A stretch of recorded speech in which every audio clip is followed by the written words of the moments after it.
disso, né? Você não me pede de chorar, que eu não faço nada.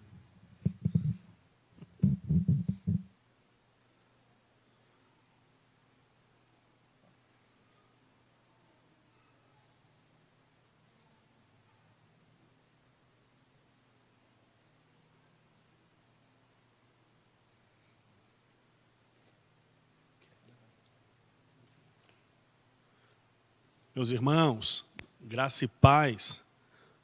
Nós estamos aqui no nosso templo sede, Jardim Morumbi. Pastor Joel, Pastor Douglas, estamos aqui hoje para a nossa EBC. Vamos falar um pouquinho de Jesus, né? Pastor Douglas vai nos trazer aqui o texto dessa noite e vai estar nos trazendo uma visão boa aqui sobre o tema de hoje. Amém? Pastor Douglas. Graça e paz, amados. Tudo bem? Mas antes de discorrer sobre o texto aqui, quero fazer algumas considerações acerca, né, de algum sentimento aí. Eu sou obreiro dessa casa há um tempo e eu quero expressar aqui minha gratidão.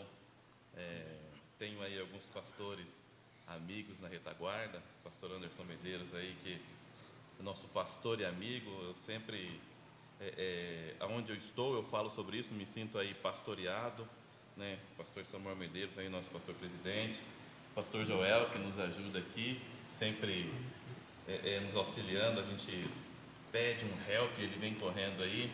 Louvo a Deus pela vida dos nossos pastores.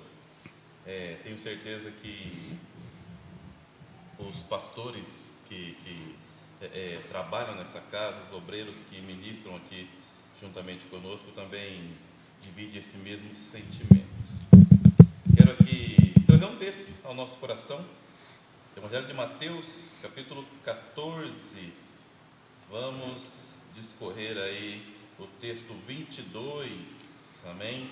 Quero só trazer uma visão importante acerca desse texto conhecido, eu sei que já foi ministrado várias vezes, mas nessa IBC a gente vai falar um pouquinho sobre esperança, né? Como ter esperança num tempo de adversidade, né? Como sentir esperança, buscar esperança, encontrar esperança nesse tempo tão difícil. Então quero dividir com vocês um texto da palavra de Deus. Acompanhe comigo aí, Mateus capítulo 14, o verso 22 a seguir, que diz assim: logo a seguir, ordenou Jesus que os discípulos entrassem no barco e fossem adiante para o outro lado, enquanto ele se despedia da multidão. Pois bem, estava lendo algumas coisas acerca da palavra de Deus, e uma delas me chamou a atenção. Todas as vezes que Jesus saía para exercer o teu ministério, para cumprir aí o ID do Pai, o ID de Deus, os discípulos de Jesus o acompanhavam. Era o ministério sendo ensinado, era o ofício sendo passado, cada obreiro aprendendo do próprio Jesus a forma de trabalhar. E olha que interessante, pastor Joel, apenas neste texto, Jesus lida com os obreiros de forma diferente. É interessante que nesse texto, Jesus, após ter multiplicado os pães e os peixes, todos se maravilharam com os milagres e prodígios. Jesus agora vira para os obreiros de uma forma um pouco mais contundente e ordena que eles passem para o outro lado.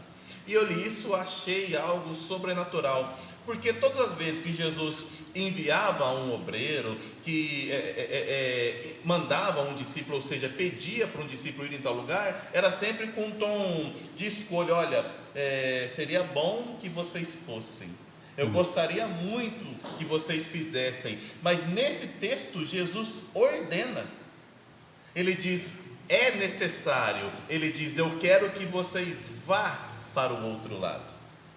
E Jesus fica. E em meio a toda a história que você já conhece, tem alguns acontecimentos que eu quero compartilhar com vocês aqui. O pastor Joel vai nos ajudar a ter uma lucidez melhor desse texto. Os discípulos entram no barco e vão segundo a ordem de Cristo. Pois bem, primeiro ponto que é interessante salientar, a ordem foi: entre no barco e vá para o outro lado. Logo eu entendo que existia uma ordenança e também existia um destino. Eles tinham que chegar ao outro lado. Não era uma opção, vá para o outro lado. E olha que interessante, a Bíblia diz que Jesus ficou despedindo a multidão, e mais à frente, quando o barco chega ao meio do mar, acontece algumas coisas com os discípulos, ou seja, o mar está revolto, ondas vêm açoitando o barco, a ponto deles acharem que ia morrer. Nesse ponto, como ter esperança aqui? Porque em todo tempo, Jesus estava ao lado.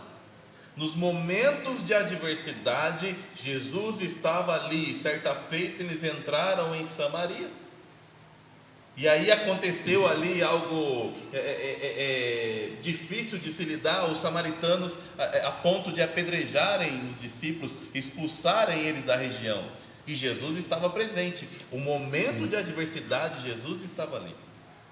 Certa feita eles entraram no barco, e o mar também ficou revolto, mas Jesus estava ali, dormindo com eles. Era fácil, pastor Joel. Acorda-se Jesus, e certamente viram os milagres e prodígios que Jesus já efetuou outrora. Certamente Jesus traria solução. Mas nesse texto, quando Jesus ordena que eles vá, Jesus não está presente. Supostamente ele não está lá. Sim. Como lidar com isso, pastor Joel? Como ter esperança quando você olha para a única solução e você não enxerga, né? Porque Jesus é exatamente isso, é a solução. Né? Todas as horas, todos os momentos em que eles passaram por uma situação de desesperança, eles olharam para Cristo e encontraram a esperança nele. Né? E naquele momento eles estão tendo a ausência física. Né? Então, isso que é o mais interessante, porque às vezes Deus nos coloca em certas situações em que Ele fica atrás da cortina, só para ver a nossa reação. Né? Os discípulos se desesperaram quando olharam para o barco, e em meio àquela tempestade eles não encontraram no barco o motivo da esperança. E é nessa hora que a gente percebe que, mesmo que a esperança não esteja visível, ela está presente. É verdade. Né? É verdade. E eu acho interessante o propósito também, né? Sim. Eu quero salientar aqui acerca do propósito. Fácil é encontrar saída quando ela está ao seu lado. Isso. Difícil é ter fé, e isso é a fé. É quando você não enxerga a solução, aonde a porta de saída ou a de escape, quer seja ela, não está visível a você, né? Como diz aí na passagem, o mar na frente, montanhas ao redor e o exército de Faraó vindo atrás. É nessa hora e agora que nós precisamos ter fé. A esperança precisa reagir neste momento. Sim. É que na verdade a gente só descobre o poder da fé que opera em nós quando a gente está numa situação em que a porta de escape realmente não está ali. É verdade. Né? É nesse momento, é exatamente nessa hora que a gente descobre o poder que a fé tem em nós. É verdade. Tem um texto interessante, eu quero dividir com vocês aqui também. No livro de Atos dos Apóstolos, capítulo 16. Deixa eu ver se eu estou certo aí. Atos dos Apóstolos. Isso, capítulo 16, no verso 25, é um texto conhecido, conhecidíssimo. Ali conta a história de Paulo e Silas. E existe também algumas coisas que ficam meio subentendidas aqui nessa história, e depende muito do nosso pressuposto, né? Então eu quero dividir algumas coisas interessantes com vocês. Primeiro delas, que esse texto ilustra, Atos dos Apóstolos, capítulo 16, Do verso 9 a seguir, na verdade, conta a história de Paulo e Silas. Eles estavam indo, fazendo a obra de Deus. Logo a gente entende que fazer a obra é uma coisa boa, não é? Quando eu saio de casa munido de fé e vou em prol de fazer a obra, sim, é uma coisa boa. E a Bíblia diz que o propósito de Paulo e Silas era ir para o templo adorar. E deixa eu dividir uma coisa interessante com vocês.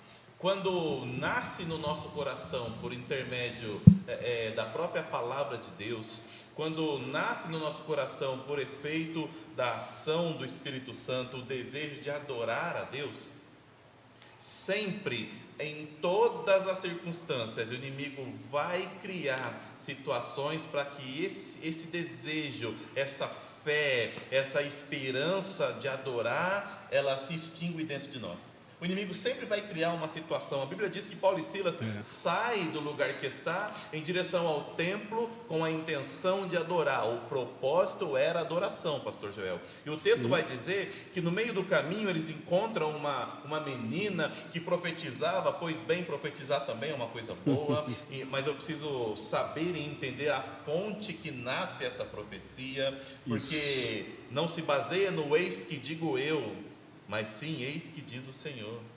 Porque se a fonte vem do Senhor, ela é verdadeira. E olha que interessante, a Bíblia vai dizer que eles repreendem aquela menina, e vocês conhecem o texto conhecidíssimo. Resumindo, no final, eles estão presos agora, em cadeias, depois de ter sido açoitados, mas não deixaram de adorar. E sabe o que eu entendi aqui? Saíram de casa em direção à adoração. Veio um momento adverso, fazendo o que era certo. O pior, você ser perseguido e humilhado fazendo o que é certo. Vem um momento adverso e a trajetória é mudada. Ao invés de estar indo para o templo, agora estão indo ser açoitados e logo depois preso. Mas lá no fundo do cárcere, ainda em prisão, não mudou o propósito. Eles ainda adoraram. E é disso que eu estou falando aqui essa noite. Independente da situação e da circunstância que nós estivermos passando, o nosso propósito não pode mudar, pastor Joel. Precisa ser a adoração. Sim. Essa palavra, esse texto, essa história de Paulo e Silas, elas se entrelaçam muito bem com a de Abacuque, né? Sim. Ainda que a figueira não floresça, ainda que o fruto da vide minta, ainda que os animais sejam arrebatados dos currais, eu, todavia, me alegrarei. A esperança do cristão é saber que a situação não voga aquilo que ele realmente é, ou que ele realmente nasceu para ser, né? Eu sou adorador independente da situação, né? Eu acho isso interessante, porque a situação não muda o caráter do cristão. Aliás, o cristão que tem um bom caráter, ele muda a situação. É forte, como diz É maravilhoso. E o destino, voltando aqui no texto, o que eu acho mais interessante é sobre a ordenância de Cristo sendo específico. Porque não era a única rota que chegaria ao local em que Jesus queria que eles estivessem. Mas Jesus ordena bem, dizendo: entra no barco e vai pelo mar. Ou seja, mesmo que tenha outras rotas, Jesus deu um caminho dizendo: o destino que vocês vão atingir está depois desse mar. É verdade. Ou seja, existem várias rotas, mas a rota certa está em Cristo. Cristo vai dar a rota certa. A maior esperança do cristão não é receber uma promessa em terra, não é receber uma promessa em vida. A maior promessa do cristão é quando a vida aqui acabar e a promessa de Cristo se cumprir lá no céu. Segura aí, pastor. É isso, essa é a maior esperança do cristão, né? Salvação. É interessante, quando a gente diz de propósito e quando vem de ordenança, acredito eu, e eu quero aqui dividir até um pensamento meu, agora eu quero usar as palavras do apóstolo Paulo, digo eu, não o Senhor, né? É um entendimento meu, que aquele momento que Jesus ordena os discípulos a entrar no mar, Jesus sabendo, existem algumas coisas, pastor Joel, uns atributos de Deus e de Cristo que são, né, interligados aí, que são indivisíveis, ou seja, é só de Deus, é só de Cristo e de ninguém mais, né? E a gente consegue dimensurar alguns deles facilmente: onipresença, onipotência e onisciência. Outros atributos, como fé, como benignidade, são atributos divisíveis ou comunicáveis. Ele até divide com a gente faz parte aí também desse pacote. Então, sendo Cristo, ele tendo condição e sabendo do que estava acontecendo, olha que interessante, na minha concepção, essa informação ou essa ordenança de Cristo foi didática, pastor Joel. Cristo certamente tinha o intuito de ensinar os discípulos sobre alguma coisa, porque ele disse: olha, entra no barco e vai, pois eu ficarei aqui. E todo o texto diz que Cristo via, entendia e sabia o que estava acontecendo. No entanto, que quando eles chegam no meio do mar, que o mar está revolto, Cristo aparece e diz: olha, tenha calma, vocês não têm fé? Acredito eu, e tenho uma convicção aí, que é questão didática, questão de ensinamento. Sim ou não, como diz o meu pastor? Amém ou não amém? Com certeza. Amém ou não amém? Com certeza, né? Eu acho que, claro, Cristo foi o maior professor que pisou na terra, né? As maiores lições que os cristãos obteve, que foram passadas para nós e que hoje a gente procura, né, segui-las, foi por intermédio de Cristo, né? E até as lições que foram posteriores a ele também foram por intermédio dele, porque sempre que Paulo dava uma lição, ele dizia: e eu recebi do Senhor, né? Então ele continuou ensinando. E eu acho interessante isso, porque na verdade Cristo ele estava com os discípulos do seu lado, que se acostumavam muito fácil a fazer parte de uma multidão que só quer andar com Cristo para receber o que ele está oferecendo, né? Então, todos os momentos em que Cristo manda os discípulos para uma situação, vamos dizer assim, de adversidade, é Cristo ensinando que, na verdade, você não faz parte da multidão, apesar de estar inserido nela, né? Mas você não faz parte do que a multidão busca, né? Talvez a multidão busca só milagre, você não. Você é discípulo, né? Você tem que procurar algo mais, intimidade, ao ponto de ser como João, né? De deitar a cabeça no seu colo. Intimidade a ponto de ser como Pedro, de até repreender Cristo e ser repreendido por ele, né? Isso é intimidade, né? É saber dosar aquilo que você tem com aquele que você diz que é o seu Senhor, né? Então, quando os discípulos estão na frente do mar, a grande lição é: vai recorrer a quem agora? A multidão? Ou ao Deus que te chamou para ser algo superior, né? Algo a mais. Amigo, nós queremos chegar ao nível de ser amigo de Deus, de estar no meio de uma tempestade onde não o vemos, mas continuamos clamando porque sabemos que Ele está aqui. Essa é a lição, né? Eu gosto muito da história de Daniel. Se você for ler na Bíblia, você não vai encontrar o nome do pai de Daniel. É verdade. Mas Daniel fala: todavia eu servirei ao Deus de meus pais.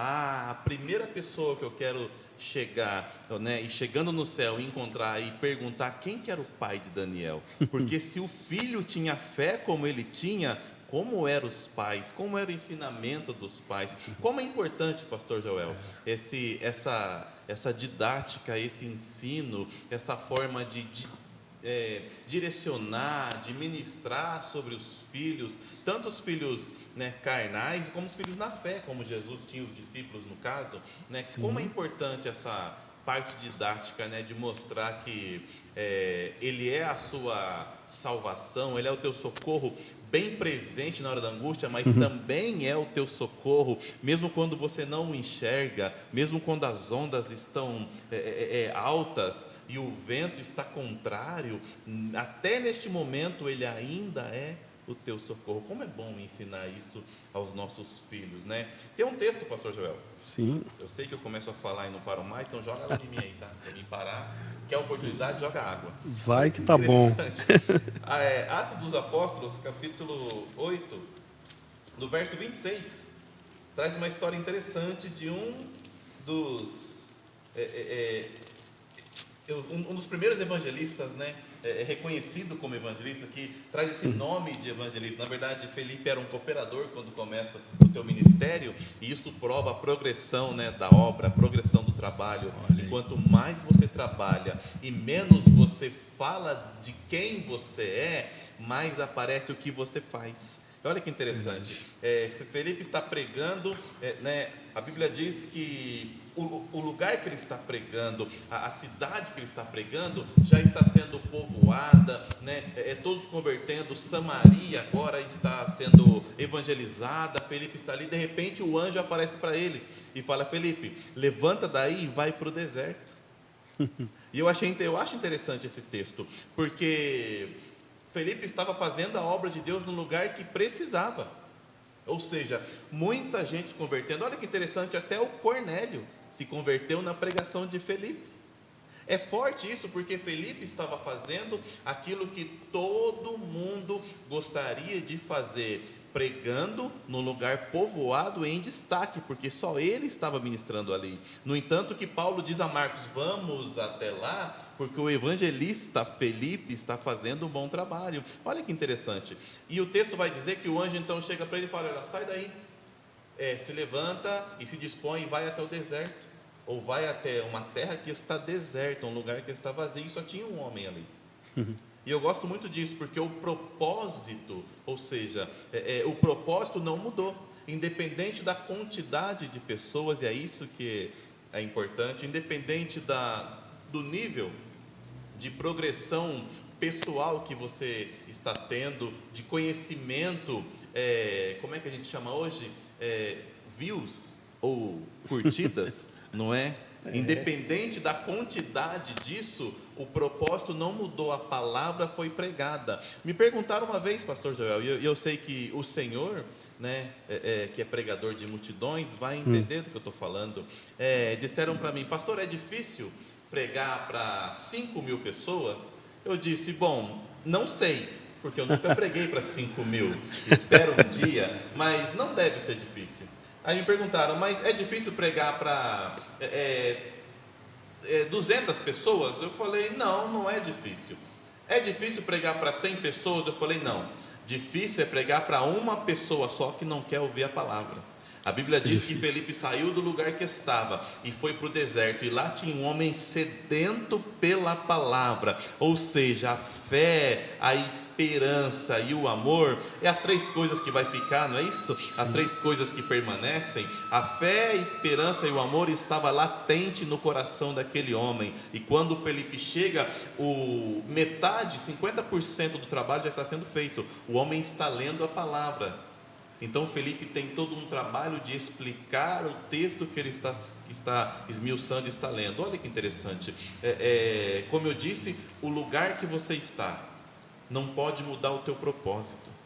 Se você prega com eloquência, se você louva com destreza em meio à multidão, você também precisa fazer isso quando está sozinho. Sim. E parece que não tem ninguém te olhando. É verdade. Você precisa ser intenso, né? Independente de quantas pessoas estão te ouvindo. Eu acho que Felipe se encaixa bem nisso aqui. Felipe, ele é mais do que um evangelista, né? Ele é um anunciador da esperança. Meu Deus. Né? Ele vem com uma palavra de esperança nos lábios, né? E aquele moço está parado lendo, vindo do templo, né? Ele está ali parado lendo um texto. E ele não entende. Então, quando Felipe chega chega aquele que vai anunciar a esperança que ele precisa, né? Então, independente se é uma, ou independente se é 100, se é 200, né? Você precisa anunciar a esperança de forma intensa, né? Jesus, quando ele pregava para a multidão, ele pregava de um jeito maravilhoso, manso, palavras suaves, mas verdadeiras, né? Ele mesmo dizia: essas palavras são fiéis. Olha que bênção. E quando ele pregava só para os discípulos, ele pregava do mesmo jeito, manso, sereno, mas porém palavras verdadeiras, né? Uma coisa que eu sempre costumo dizer, né? A gente chega num senso de maturidade tão grande que às vezes o nosso comportamento é imaturo, né? A gente acaba confundindo, né? Então, a nossa racionalidade, ela não pode impedir que o sobrenatural de Deus se manifeste no meio de nós, né? Então, nós precisamos ser intensos, a intimidade com Deus. Eu acho que a maior esperança do cristão é essa, né? Eu já falei isso, é a salvação, né? E eu sei que o fruto da salvação em mim é Cristo. Se eu não tiver Cristo aqui, meu Deus do céu, não adianta. É interessante, eu quero trazer aqui à tona, aproveitar que o pastor Joel está aqui. Me fizeram uma pergunta essa semana, num dos grupos de estudo que a gente tem, me perguntaram assim: pastor, tudo isso que está acontecendo, a nossa realidade de hoje, pandemia, essa reclusão, né, Deus já sabia? Era plano de Deus? Será que não fugiu algo como o pastor Joel citou aqui com muita destreza, a nossa maturidade a ponto de ser imaturos? Será que não foi a gente que criou tudo isso? E a pergunta foi exatamente essa: Deus sabia que isso ia acontecer? E aí é uma resposta que acho que não cabe a mim fazer, cabe à própria palavra de Deus, né? Porque qualquer palavra, qualquer resposta que eu tente dar pode ser minha, mas a própria Bíblia já tem essa resposta. Sim, Deus sabia. E por que isso aconteceu, né? É uma pergunta até oriunda a várias outras perguntas. Por que acontece isso? Por que acontece aquilo? Por que isso aconteceu? E olha que interessante, pastor Joel, nunca na história cristã nós tivemos um povo tão unido. Eu acho que a fé e a esperança nunca foi tão citada, nunca foi tão buscada, nunca foi tão reavivada nos corações como está sendo nesse período. Então, eu também acredito que este período é didático. Com certeza. É ensino. Com certeza. Eu acho que nós temos agora mais pais presentes, não é? Nós temos mais esposos, amigos, companheiros em casa. Eu me lembro de um jovem muito, muito novo que tinha o pai como exemplo. Ele dizia assim: pastor, eu queria muito que meu pai fosse presente. Ele me enche de coisas, ele me dá tudo que eu peço, ele me dá, mas a presença dele eu não tenho, devido ao trabalho, né? E eu não tenho contato com ele hoje, mas eu imagino que nesse período o pai está em casa. Eu costumo dizer que nós temos que ter pessoas que não nos dão presentes, mas que seja presente. Que dão a presença, né? Exatamente. Precisa estar ali, precisa estar ali. Então, eu acho que esse período também é didático. E sim, Deus sabia. Com certeza. É que a gente acaba matando a onisciência de Deus, né? A gente acaba limitando Deus aos nossos limites, né? Deus sabia, claro que sabia. É permissão? Claro que é, né? Mas toda tragédia vem com uma lição. Nenhuma tragédia ela passa sem deixar pelo menos uma lição, né? E esse momento que nós estamos vivendo, esse é o maior momento de lição que nós estamos tendo. Nunca a minha geração viveu o que está vivendo hoje. A geração do pastor Douglas, que é um pouco mais, também não viveu, né? A geração dos meus pais também não viveram, se tratando de uma pandemia, né? A gente nunca passou por isso. Já tivemos muitos surtos, vírus, né? Alguns anos atrás aí o H1N1 aí, só que não teve não pegou, né, as pessoas da forma que pegou agora, né? Não que as pessoas estejam despreparadas, mas é que o momento em que isso se manifestou acabou assustando, né? E talvez seja exatamente isso, né? Porque se tem alguém sonolento do seu lado, dá um grito, ela vai despertar, né? Se tem alguém cochilando, dá um chacoalhão, ela vai despertar. Talvez esse seja o chacoalhão de Deus para despertar a igreja, né? A igreja nunca foi tão igreja como está sendo agora, né? Quantas pessoas que nunca chegaram no seu lar e cultuaram a Deus como cultua na igreja, né? Fizeram um momento de oração com a sua família. Hoje nós estamos vendo isso, né? Nós estamos vendo pessoas que estão se desligando um pouquinho apenas daquele senso cultural de que Deus está só no templo. Estão descobrindo que lá em casa também é um pedacinho daquele lugar de adoração, né? Tem um filme que é muito interessante, que é o Quarto de Guerra, né? Que a pessoa dentro da sua casa faz lá um cômodo, e lá é o cômodo da oração, e ela ora, ela deixa pedido. E você vê que isso faltava um pouquinho, né, para os cristãos dessa geração, né, de levar mais Deus para casa, né? Porque quando acaba o culto, parece que a gente deixa Deus lá na igreja. E hoje nós estamos descobrindo, talvez esse seja o chacoalhão, né? Talvez esse seja o maior momento de esperança que a nossa geração está vivendo, de descobrir que Deus é muito mais do que a gente imagina. É verdade. Eu acho que depende muito da forma que a gente lida com tudo isso, né? Isso. Voltando aqui ao texto inicial, eu acho interessante. A gente leu e discorreu aqui acerca do mar revolto, e é interessante que o texto fala que um dos discípulos decidem sair do barco. E por que Pedro? Por que não João?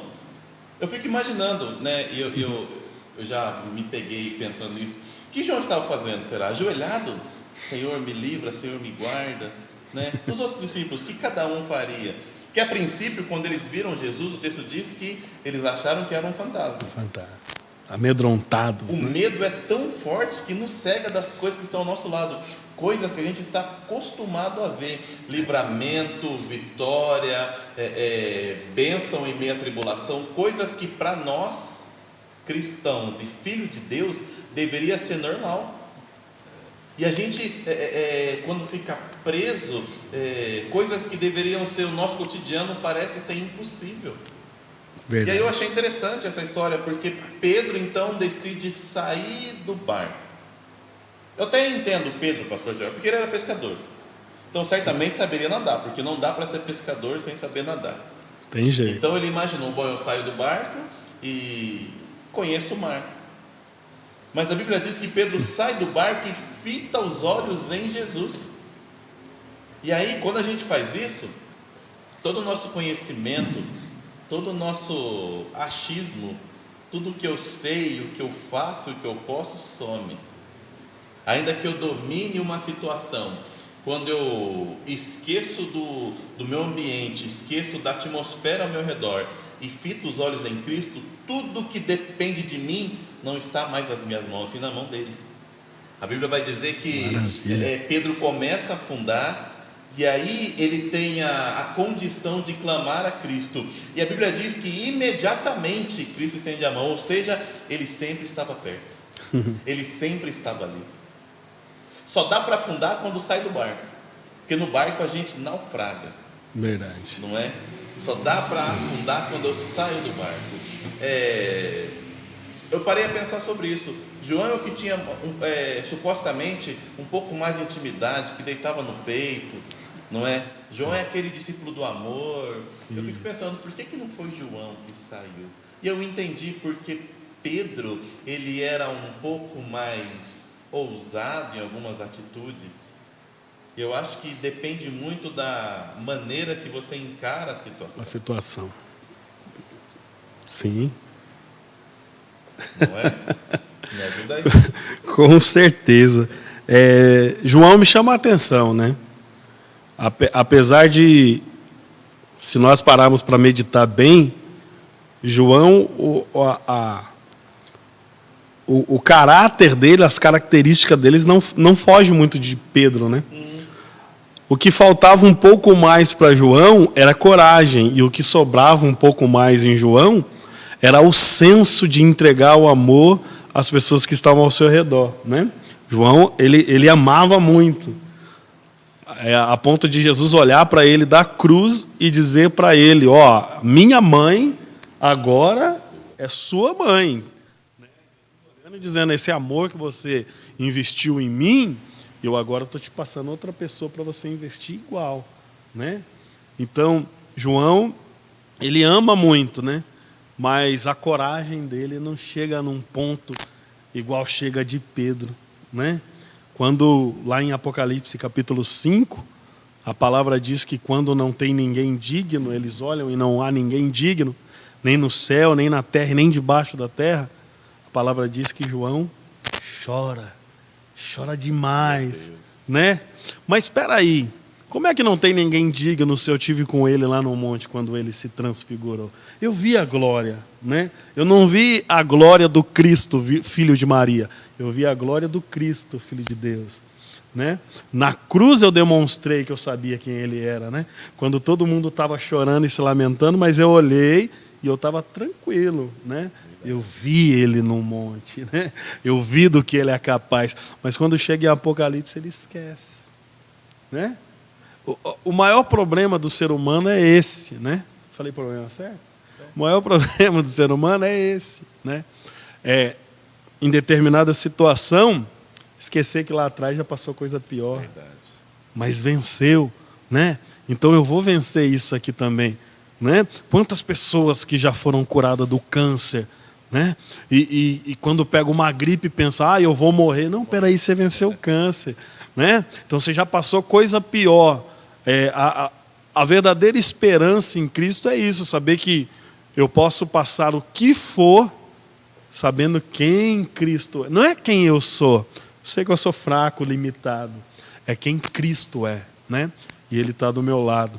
Eu acho que Pedro tinha essa visão, né? De olhar para Cristo e saber, mesmo que eu afunde, eu sei que Ele não vai me deixar, né? Eu sei que Ele não vai me buscar lá embaixo, Ele vai segurar para que eu não desça, né? Essa é a esperança maior. Saber que a minha fé pode me levar a lugares aonde, mesmo que a situação seja contrária, Cristo está aí, rapaz. Ele vem comigo. Maravilha. Eu acho que essa, né, a temática, eu acho que você descobriu o ouro agora, pastor Joel. Meu Deus. Eu acho que a temática é essa. A didática de Cristo, o final dela é isso aí. É deixar em nós cicatrizes. Porque eu consigo olhar para ela, porque a cicatriz ela é assim, você olha para ela, ela não dói mais, mas você sabe o que aconteceu. Você foi curado, está resolvido nesse assunto, mas sabe o que aconteceu. Acredito que todo esse período, né, esse momento de adversidade, esse vento contrário, o mar revolto, é para criar em nós resiliência. Eu gosto muito de falar isso, criar em nós cicatrizes, para que amanhã ou depois, o que vier sobre nós de pior, eu consiga olhar e falar assim, poxa, eu venci isso, olha aqui a marca, eu fui marcado nisso, e agora eu sei que eu consigo vencer o que vier. Essa é a didática de Cristo. Essa é o jeito que Ele nos ensina, né? Nós somos a resiliência, né? Nós vamos manifestar a resiliência. O que é a resiliência, né? Se recuperar de um momento adverso que talvez alguém vai olhar para você e falar, eu não acredito que você se recuperou, e você vai dizer, não, é porque eu sou a resiliência, né? Cristo está em mim, eu posso me recuperar de qualquer situação. Meu Deus. Pastor Joel, tem um texto interessante, acho que é um dos textos mais lidos nesse período, né? Não é Salmos, tá? Porque todo mundo diz que Salmos 123, né? Salmo 123, que é o mais lido. Agora é 2 Crônicas, né? que é o texto Crônicas mais 7. lido, mais falado. Eu não vou nem ler o texto, eu vou só trazer a história para você, o contexto ali. Fala que, 2 Crônicas, capítulo 20, do verso 1 a seguir, fala que Josafá vence os seus inimigos. E eu quero já ir partindo aí para os finalmente, para o final, né? Falando acerca disso, eu quero que você me ajude aí nessa visão. A Bíblia diz que Josafá estava tranquilo, vivendo o seu momento, não é isso? O seu momento de rei, e de repente o inimigo veio contra ele. Na verdade, foram vários inimigos que se juntaram e vieram contra ele. O texto diz que a situação foi tão forte, que toda a congregação esperava do rei. E agora? Como vai ser? Lembra que eu falei há poucos minutos atrás que o que diferencia, o que muda é as atitudes, é a atitude que a gente toma. Qual direcionamento você vai tomar no momento de angústia? Vai se abaixar e ficar chorando, ou vai bater o pó do corpo e vai para a luta? Qual é a atitude que você vai tomar? Porque é baseado nisso, é com base nisso que vai te trazer aí a condição de ser vitorioso ou não.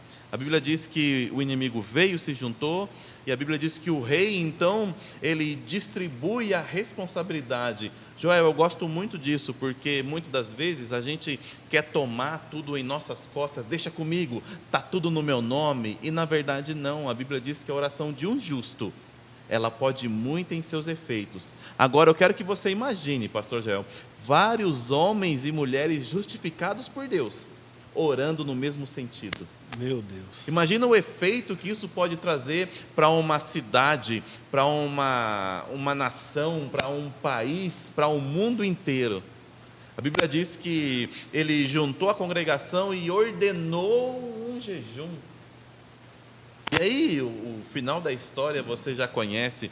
A bênção foi tão grande, e é isso que eu quero deixar de conselho para você que está nos ouvindo, para cada ouvinte aí, internauta, né, Facebooker, YouTuber, cada um que está nos ouvindo.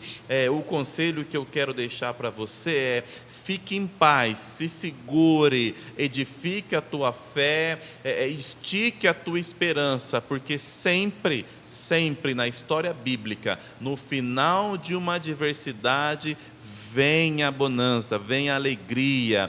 Deus tem bênção sobremaneira para nos dar no final de tudo isso, porque a Bíblia diz que quando tudo aconteceu, o povo jejuou, e você conhece a história, e a Bíblia diz que a bênção foi tão grande, a vitória contra o inimigo foi tão grande, que eles passaram 3 dias, pastor Joel, juntando os despojos, juntando aquilo que o Senhor lhe dara. Então olha que interessante, o que eu quero deixar de exemplo, e quero que você me ajude aí, é que no final de todo momento difícil, sempre vem a parte larga do funil, não é isso?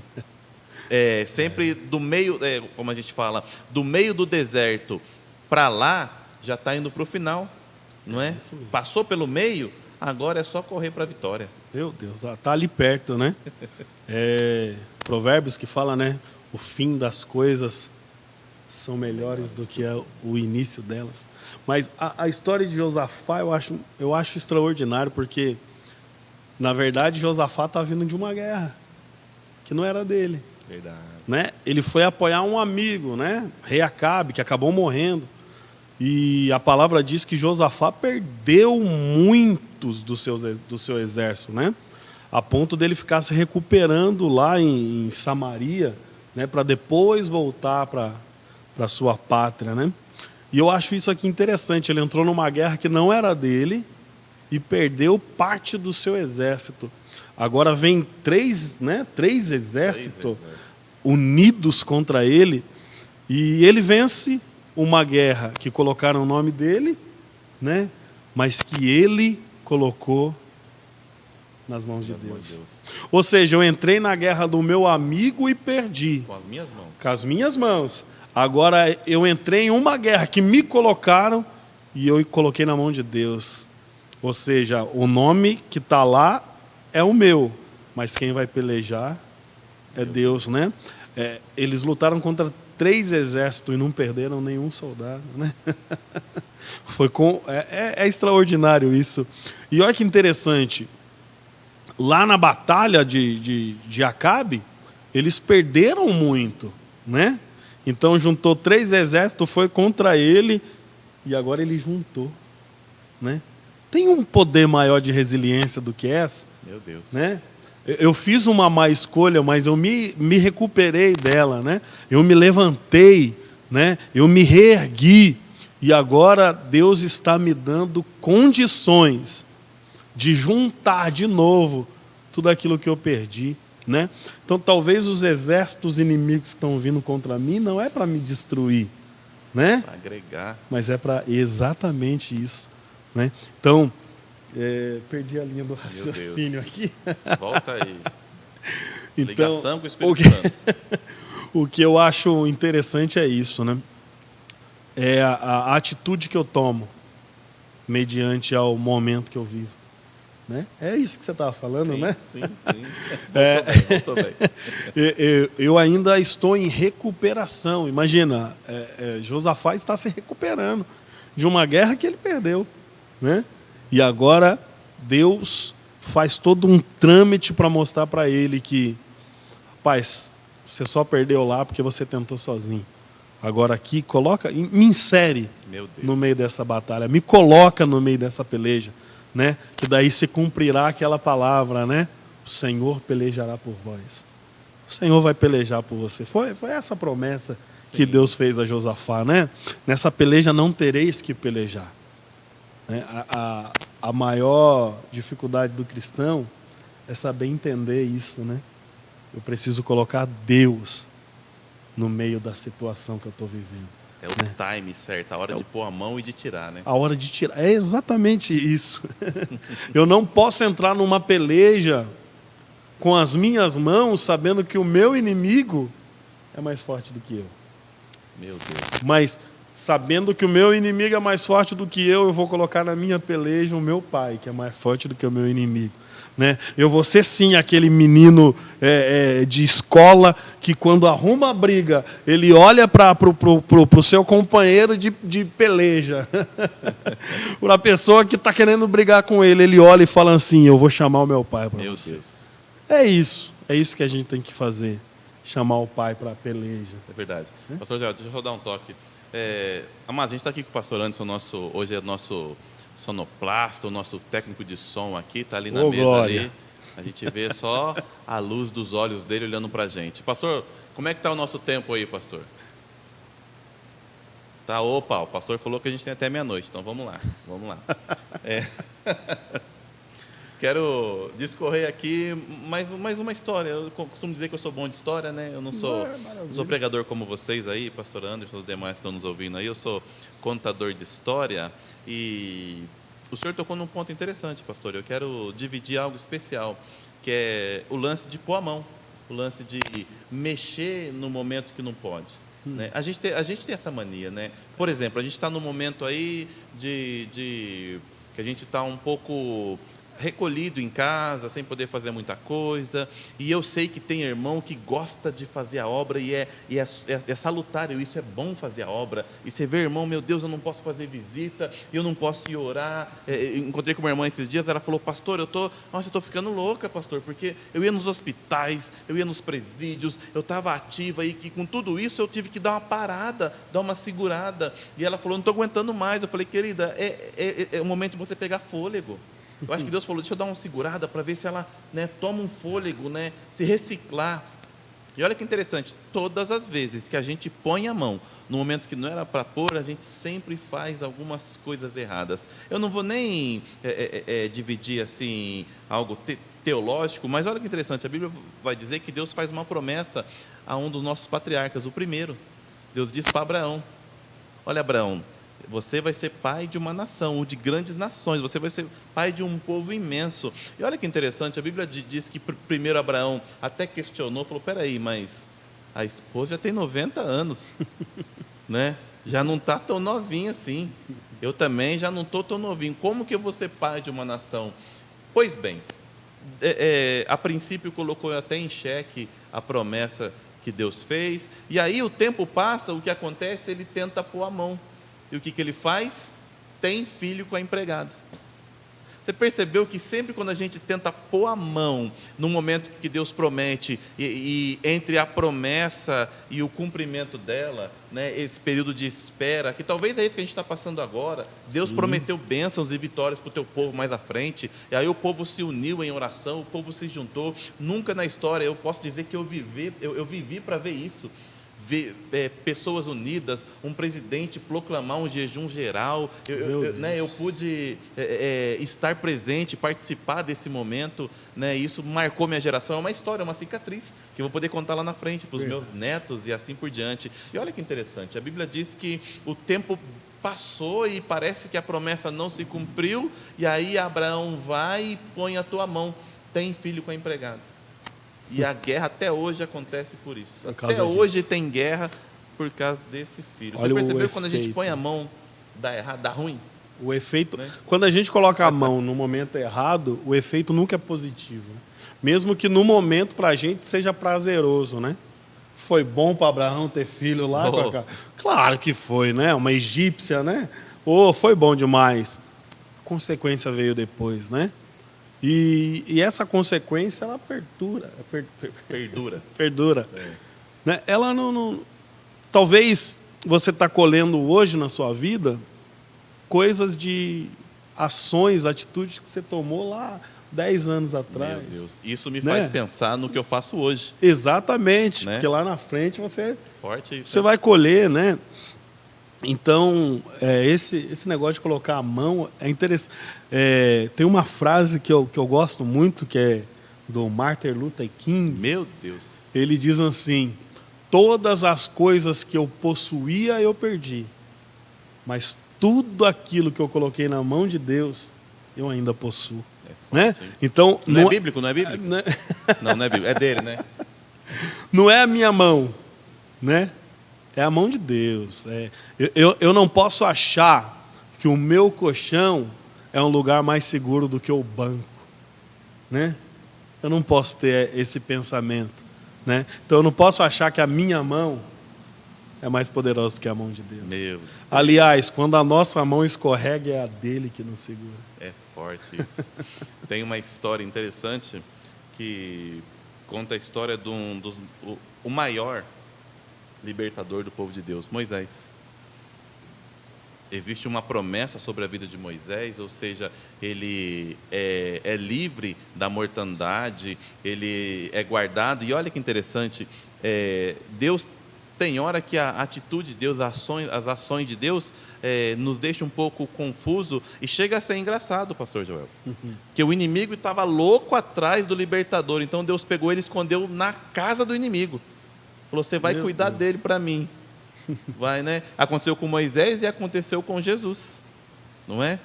Quando Jesus foi batizado e o Espírito Santo pousou sobre ele, a voz no céu bradou, acho que o diabo falou: meu Deus, estava perto de mim a todo tempo e eu não percebi. Estava do meu lado e eu não sabia. A ponto dele ir depois no deserto e não conseguir nada, né? Quando a gente conhece a história. Mas voltando em Moisés, eu estou meio aleluiado, então eu estou indo para frente. Voltando em Moisés, quando a gente tenta pôr a mão, ou até antecipar o tempo de Deus, né? Me ajuda aí para mim não errar. O tempo de Deus é o tempo Kairos, não é isso? Kairos. E o nosso é o Cromos. Então, quando eu pego o Kairos, o tempo de Deus, e tento inserir o meu Cromos, ou seja, o meu tempo, atropelando um e outro, sempre acontece coisas erradas. Deus prometeu e disse que Moisés seria o libertador. Só que ele tentou libertar com suas mãos, foi lá e matou um egípcio, porque estava contendendo contra o hebreu, um só. Aí Deus falou: não, rapaz, você vai ser libertado, mas não é assim, não é de um por um. Vai ser todos de uma vez só, na minha hora, não no teu tempo. A ponto de ele ter que fugir, ter que sair do lugar que está, ir para o deserto. Começou-se o processo de desintoxicação, não é isso? Começou aquele processo, e aí ele volta como libertador, e aí sim, no tempo de Deus. Deus ainda fala: ó, tá vendo esse povo aí? Os egípcios que vocês estão vendo hoje, nunca mais vocês vão ver. Ou seja, é tudo de uma vez, só no tempo dele. Quando a gente põe a mão, a gente sempre... Extraordinário. Isso é interessante. Sempre que a gente coloca a mão na situação, a gente vai se encontrar exatamente na situação de Moisés, em fuga, né? Sempre que a gente coloca a mão, depois a gente vai fugir daquilo que a nossa mão fez, né? É por isso que é interessante colocar na mão o tempo de Deus, né? Como foi bem dito aqui. O tempo de Deus é o tempo perfeito. Esse é o tempo. Esse é o tempo, né? Se ele falar não, ouça. E olha, como ouvir? Como ouvir, pastor Joel? Como saber qual é o tempo de Deus? Existe uma... Não é nem fórmula, não é nem mágica, é um processo simples, oração. É a única forma de se ouvir e saber o tempo certo. É tão certo isso que a Bíblia vai trazer uma história de Josué, agora o sucessor de Moisés, que talvez por não ouvir a voz de Deus no tempo certo, não orar no momento certo, acaba criando uma situação que lá na frente ele pagou caro por isso. A Bíblia diz que Deus, depois que o povo tinha conquistado as terras, Deus falou: agora vocês vão conquistando aí as aldeias. E aí Moisés foi conquistando, vence uma, vence outra, vence Ai, luta 2 vezes com Ai por pecado, mas a gente conhece a história. E aí a próxima tribo era a tribo que estava em cima do monte, a tribo mais fortificada. E aí a Bíblia diz que o que o povo fez? O povo veio, né, dessa tribo e fez aliança com Josué. Falou: olha, a gente veio de longe, a gente é um povo estrangeiro. E Josué, ele ouvindo o relato desse povo, ele sem orar, sem buscar a voz de Deus, saber se ele põe a mão ou não, ele faz aliança. E o pior, pastor Joel, o texto diz que ele consulta os anciões. A Bíblia diz que você pode até achar um conselho bom na multidão de pessoas, mas a última palavra sempre precisa vir do Senhor. Ainda que todo mundo diz que é para fazer, mas a voz de Deus diz que não, meu querido, eu vou ficar com a voz de Deus, porque a Bíblia diz que Josué fez aliança com aquele povo, e aí lá na frente houve guerra. E a guerra não era com o povo de Israel, era com aquela tribo. E Josué se sentiu na obrigação de pelejar contra o exército inimigo para defender um povo que ele tinha feito uma aliança sem oração, sem ouvir a voz de Deus. Ou seja, pôs a mão aonde não deveria. Exatamente. E precisou do socorro do Senhor, né? Deus interviu. Deus precisou intervir, né? As nossas más escolhas ou acaba ruim para nós, ou acaba numa intervenção de Deus, né? Queira Deus que seja a intervenção dele, né? Para nos socorrer no momento que a gente mais precisa, né? Para manter o sol, para a gente poder vencer. A batalha mais longa da história. Mais longa da história, né? A noite que virou dia. Exatamente. Né? Meu Deus. Por causa de uma aliança, né? Josafá, por causa de uma aliança, sim, perdeu, né? O seu exército, né? Então, o que a gente tira disso, né? A lição que a gente tira disso é: antes de colocar a mãozinha, antes de dar pitaco, não é isso? Antes de pressupor a sua condição, o seu ponto de vista, coloca o joelho. Né? Põe o joelhinho no chão primeiro. Senhor, vou ou fico?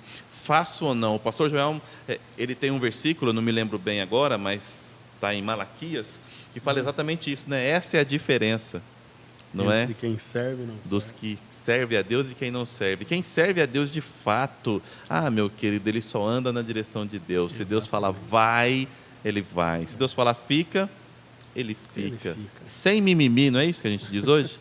Sem conversa. Ele é o melhor conselheiro. Aí. Pastor Joel, estamos indo para o final. Qual que é o conselho que você deixa aí para os nossos ouvintes aí, né? Contando já com lavar bem as mãos, passar álcool em gel, se recolher em casa e esperar esse momento passar. Qual é o conselho que você deixa aí? Obedecer, né? Obedecer às lideranças, né? Meu Deus, isso é o mais importante. Quantas pessoas aí fazendo aglomerações, né? Porque cancelou nos templos, mas lá na casa leva 30, 40 pessoas. Vamos obedecer primeiro, né? Mas eu deixo um conselho inserido na Bíblia, né? Que é um verso que eu sempre uso, que na verdade é uma promessa que a palavra diz que passarão os céus e a terra, mas as minhas palavras não hão de passar. Então, para mim, essa é uma palavra que serve para mim, serve para você, serve para nós, né? Todos aqueles que estão esperando em Deus, né? Que é Romanos 8,18, né? Meu Deus. Estou certo que as aflições vividas neste tempo não se podem comparar com a glória que em nós há de ser revelada, né?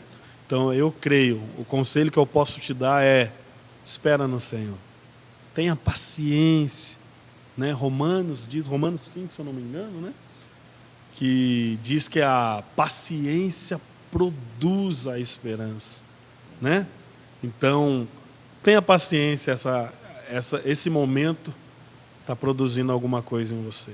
E o que vai ser produzido tem um peso de glória tão grande que o que você está passando hoje lá na frente, Meu Deus. você não vai nem lembrar. Vai ser, como o pastor Douglas disse, né? Vai ser uma cicatriz que você apenas vai olhar e vai lembrar, mas não vai sentir mais. Está resolvido. Aleluias. Amados, quero só deixar um conselho prático para vocês aí. Primeiro deles é: busque a palavra de Deus. Me procuraram essa semana e até um jovem, ele disse assim: pastor, está tão difícil adorar, eu estou tão desanimado, eu perdi as forças. E aí, o exemplo dele é também: pastor, não tem mais culto, né? Chega domingo, eu não tenho culto, passa semana sem cultuar, então isso foi me desanimando. E sabe qual foi a minha resposta para ele, com base na palavra de Deus e envolvido pelo Espírito Santo? Então você não estava ligado na palavra, e sim em pessoas. Eu amo a vida de Eliseu, é um dos profetas que mais imponentes da história. Eliseu nunca prendia ninguém nele, nunca prendia ninguém num templo, numa pessoa, era sempre assim. O que aconteceu? Caiu um machado lá e agora está difícil para mim. Eliseu, onde está? Está lá no Martó. Leva esse graveto, joga onde caiu que ele vai flutuar. Naamã está aí, precisa ser curado. Então vai lá e fala para ele tomar banho. Eliseu nem o recebeu. Sabe o que eu acho lindo? A própria palavra de Deus por si só é suficiente na tua vida. Então, primeiro conselho prático: não desanime, busque sempre a palavra. Mas não tem microfone, não tem músico. Põe o louvor para rolar, entra no teu quarto, dobra o teu joelho e fala: Senhor, me fortalece, que a palavra dele certamente virá ao teu encontro, tá? Primeiro conselho prático. Segundo conselho, já para terminar aí, eu quero dizer para você que continue contribuindo. Sabe por quê, amados? Porque depois que tudo isso acabar e nós voltarmos aí a cultuar, existe pessoas que dependem da tua contribuição, a obra de Deus depende da tua contribuição. Então, ainda em casa, o nosso pastor Anderson sempre deixa aí, né, um gancho, né, para vocês. Olha, eu não tenho condição de levar, então dá uma ligadinha, manda uma mensagem, sinal de fumaça, manda mensagem na garrafa, de qualquer forma vai chegar até nós, e certamente alguém vai buscar a tua contribuição. E pense bem nisso, amados, a sua contribuição vai servir para suporte, para, digamos assim, regar, para dar sustentabilidade a essa raiz que está crescendo aí por baixo. Ninguém está vendo ainda, ninguém está vendo, mas quando começar a crescer, quando tudo voltar ao normal, você vai ter legalzinho, belezinha, o teu lugar confortável e bem adornado